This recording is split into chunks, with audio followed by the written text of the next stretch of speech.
Yo, what is up everybody, and welcome back to another Madden 17 online connected franchise mode game.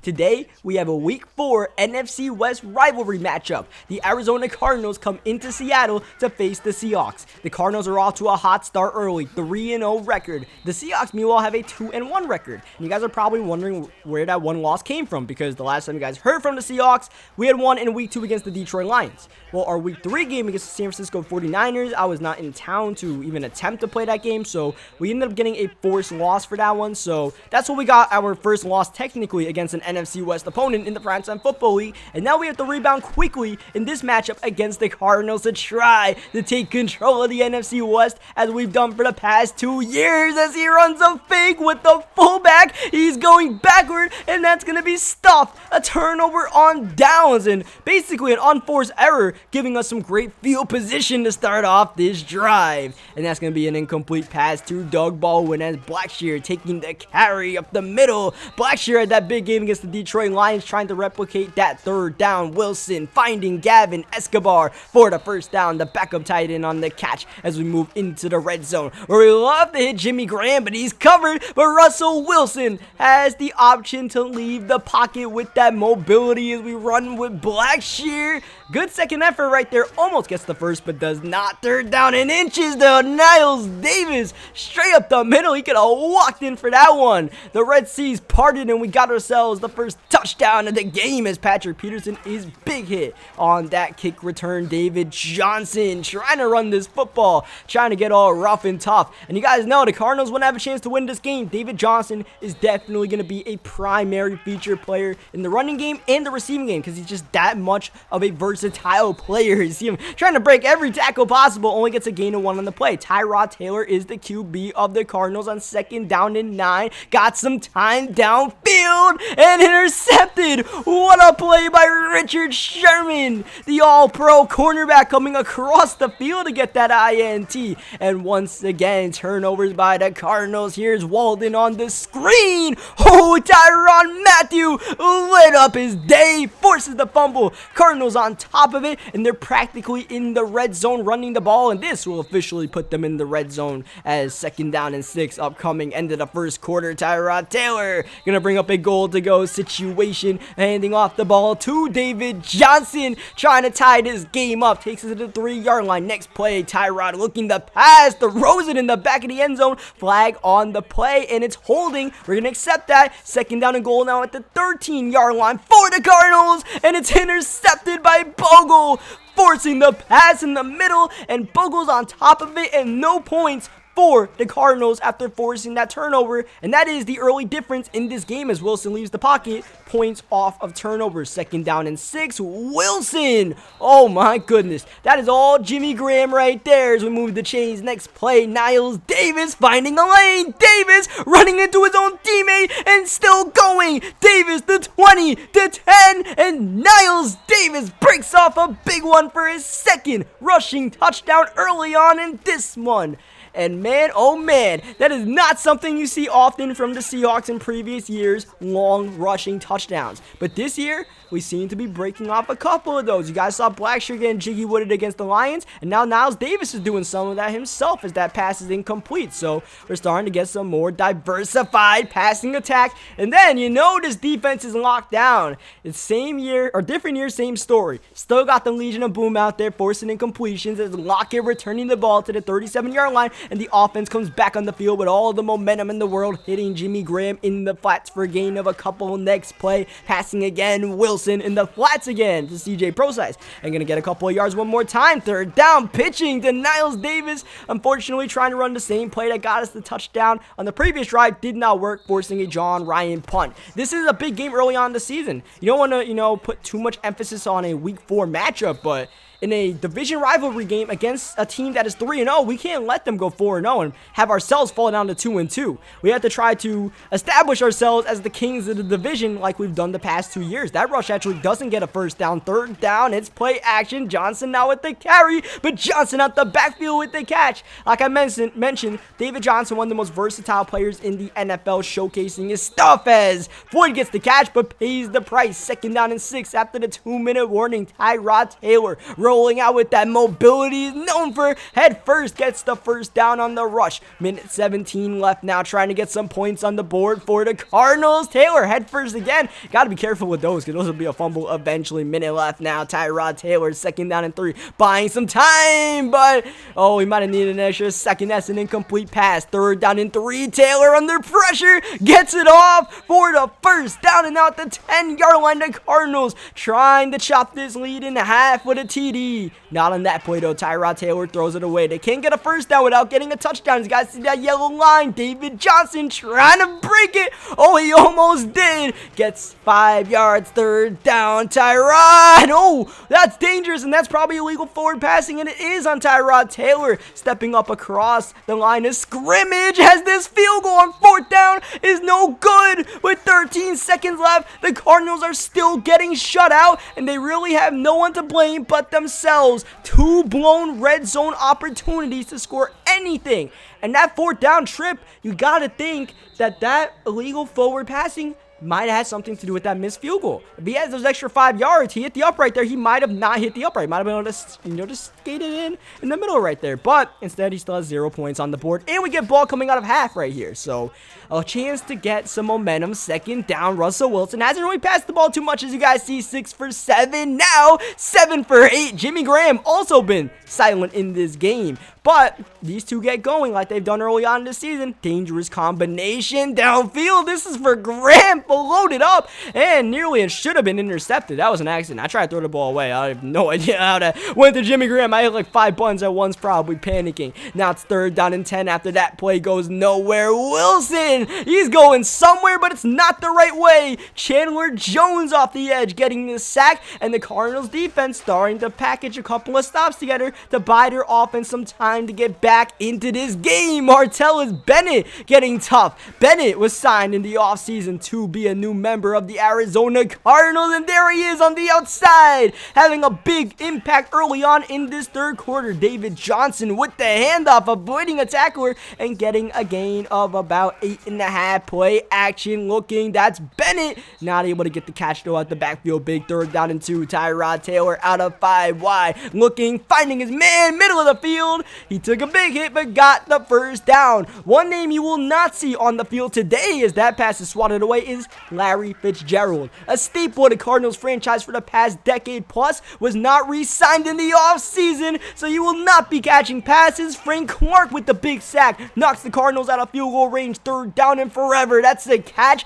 not a first down, but it does get them back in the field goal range. But can Catanzaro make it? It is going to curve back into the middle and good. So Catanzaro finally capitalizes, but for the Cardinals, got to get touchdowns at the board at a certain point because the clock is starting to tick down on them, and they're going to run out of opportunities, and this Seahawks offense can probably put up some more points if they keep on moving the ball the way they do. 2nd down. Prosise trying to get the screen going, but Golden chases him down from behind. 3rd down. Russell Wilson under pressure, loses the ball. It's picked up by the offensive line, but that's Marcus Golden once again. End of the 3rd quarter. The final play is John Ryan punting it out of bounds, pinning the Cardinals at the 38-yard line. Like I said, they got to get a touchdown at some point, and it's not going to be on this drive. Mike Morgan gets the interception. The Cardinals defense, like I said, they've been buying time for this offense, but right now we're just proving our defense is better than their offense. A 2nd down, finding Escobar, but at some point we got to get a first down. We haven't gotten a first down in a long time. 3rd down, CJ Prosise. That's not going to be it. 4th down and 1. Here's John Ryan with the punt, and that is a beautiful punt. Pin them at their own 7-yard line. Make this Cardinals team that has struggled to move downfield work 93 yards if they want to get a TD on this drive. We could have went for on that 4th down and 1 right there. It is mostly a sim league as this pass is incomplete, but a 4th down and 1 pass midfield, you are allowed to go for it, but I just decided that I'd rather rely on our defense. As you guys see, 3rd down and 10. This is why they're playing lockdown. was played a field position game, and that's exactly what we did. Now we're going to get the ball back in good field position where we had it before, and a chance to kill some clock and put up some points. Tyler Lockett gonna take it to midfield and no more. Not really getting any blocks right there, but now here comes Blackshear in the offense, trying to chew up some clock. Screen pass, pro-size catch, but gonna lose yards for the second consecutive play. 3rd down and 16. The main thing we want to do here is keep the ball inbounds, keep that clock moving, maybe get the first with Walden trying to playmaker him upfield. No first down, and that's not field goal range either, so John Ryan comes out to punt the ball again, and John Ryan pins him back again, and that's a 95-yard drive. Now the Cardinals have to go if they want to go downfield for a touchdown. The only difference now, less clock to work with. Under 4 minutes to go in this game. Tyrod Taylor finding David Johnson, the workhorse, back out the backfield. Hey man, he's one of the best receivers out there, even though he's a running back. Big body, can make those catches in traffic and then break the tackle afterwards. But the Cardinals have not done a good job of involving David Johnson in this second half, and that's partially why they find themselves down late in this game. 2:35 left, nearly a sec off the edge. Incomplete pass though, 2:33 left. 3rd down and 10. Taylor is incomplete pass again, but this pressure, it's starting to get to him. 4th down, game on the line, and that's gonna be caught as he's fighting for a couple extra yards. It's gonna take it near midfield, and that play will take us to the 2-minute warning. That means the Cardinals lose an extra timeout they could have had to try to stop us. Is Tyrod Taylor taking a shot? Incomplete pass. Right now, like I mentioned, we're proving our defense is better than his offense, and he has nothing right now. 3rd down and 10. Needs to pass rush to awaken, and that is Frank Clark coming out there, forcing the incompletion. 4th down once again. Need to convert for the Cardinals, and KJ Wright says, not on my watch. Comes across the field for the interception. Put his hands in the cookie jar and did not get away with it. Blackshear got some blocks. Had a lane, but Blackshear's got the 82 speed that holds him back. He didn't even get the first down on the play, but the Cardinals don't call a timeout. Blackshear trying to get the first down, does not get it, but once again, the Cardinals do not call a timeout. We put on shoe clock. This is not going to be a first down. Flag on the field, though, and it's holding, so it's still going to be 4th down coming up right here, and that's going to stop the clock, even though he doesn't call a timeout. But with him not calling any timeouts on that drive, that effectively ends the game. And once again, a beautiful pump by John Ryan, keeping it inbounds, killing a couple of extra seconds. Tyrod Taylor just got to lob it in the corner. Not really a sensible pass in that situation, and this final play will not affect the outcome of the game. The Seattle Seahawks will get a 3-1 record after beating the Arizona Cardinals, who will also have a 3-1 record with their first loss of this season. So this will shake up the NFC West just a little bit. The Rams are also sitting at 3-1, so the NFC West pretty hotly contested. By the way, one name you guys did not see on the field today, Cliff Averill. He got injured in that Week 2 matchup against the Detroit Lions. He's going to be out for a couple more weeks, so don't expect him in next week's game. He should be back for the game after that. But for now, I'll take you guys to the post-game show where we'll recap some previous scores, some stats, and even some off-season contract talk. Yo, what's up guys, and welcome to the Primetime Football League post-game show, where we recap everything that's going on around the league. And we start off with the defending champion Atlanta Falcons, who stay undefeated with a win against the Cincinnati Bengals. The Cleveland Browns, who have been to back-to-back Super Bowls and lost in both of them, their owner, the Texas boy, actually left after last season, and they have a new owner. But the Browns are still winning games. As you guys see, they beat the Ravens. The Cowboys win pretty handily. The Jets win a close one against the Chicago Bears. The Broncos win a close one against the San Francisco 49ers. The Rams win big time. You scroll down, the Patriots win a close one against the Kansas City Chiefs on Sunday Night Football. And on Monday Night Football, the Philadelphia Eagles stay undefeated, beating the New York Giants. What I want to show you guys really quick before we head to the standings in the league is that right here, you guys can see we ended up getting the forced loss for that Week 3 matchup. Like I mentioned, I wasn't able to play that game at all, so they just gave the 49ers got a W. I will show you guys the rest of our schedule so you guys can see what we're up against. We have a lot of division games early on in our schedule, and then we close out with one at the end in Week 17 against the same 49ers that we were not able to play earlier. Now, we will head over to the standings, and we'll see how each division is looking so far, see who's still undefeated, see who still needs to win the game, like the Baltimore Ravens, they're 0-4. Meanwhile, the Steelers are 4-0. The Browns have won this division in back-to-back years. The Steelers have been solid in the CFM, and this might be their year to win the AFC North, but the Browns are still working. This division was won by the Jaguars last year with a 15-1 record. But the Titans start off the season 3-0. They're hot and they're looking to keep it rolling. As we go to the AFC East, the Dolphins are one of the few undefeated teams left in the league. Can't say the same about the rest of the AFC East. They are all 1-3 and struggling to keep up with the Miami Dolphins, who won that division last year.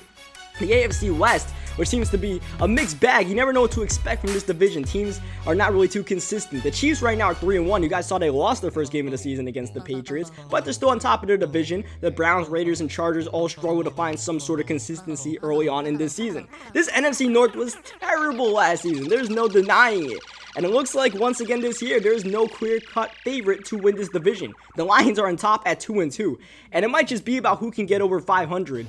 Who wins the NFC North. The NFC South, which nearly put 3 teams in the playoffs last year, well, it's looking a little bit iffy. The Panthers are 0-3, the Buccaneers are 0-4, the Saints even at 2-2, and then you got the Atlanta Falcons, who knows if they'll ever lose a game again. They're 4-0 right now. The Eagles, meanwhile, are 5-0. They actually played their Week 5 game, I guess, so that's why they have an extra game played over everyone else. And then the Cowboys, who have never actually made the playoffs in the CFM, they're looking to do it for the first time. They start off 3-1, and if they can't win the division, they might have a chance to get into a wildcard spot. And then the rest of the NFC East struggling to really get anything going. And then we go finally to the NFC West, where there are 3-1 teams, including these Cardinals, who would have been 4-0 if we did not take them down. And these Rams, who we play once again in next week's matchup. So right now, the NFC West, early on, looking like the most hotly contested division in the league, but we'll see how that all shakes out. The Seahawks, as you guys know, have won that division back-to-back years, so we're looking to repeat the NFC West. We'll see how that shakes out. The last thing I want to show you guys before we end this week's little episode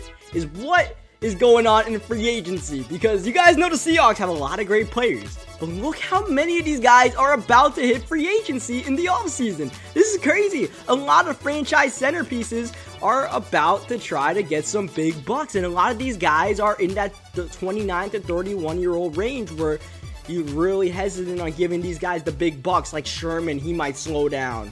You know, Cliff Avrill's 32 years old. So we have a lot of cap space. I'll show you guys right here. With Earl Thomas, let's just say we signed to this contract, we still have $62.6 million in cap space to work around with. So we can definitely re-sign some of these guys. The question is, which one of these players do we re-sign and which one do we let walk in? Which one do we give a franchise tag to potentially? So I want you guys' advice in the comment section on what to do, because I'm not exactly 100%. I have an idea of what I want to do, but I'm not exactly sure how to negotiate these contracts to best get some cap space and all that. So let me know what you guys think is the best plan of action in the comment section. What you guys would do if you were the GM of this Seattle Seahawks team. Leave a like in the video if you guys enjoyed this game and, you know, a little post-game show. Subscribe for more Madden 17 stuff. Whatever you guys like from Madden 17, we got it. And I'll catch you guys next time.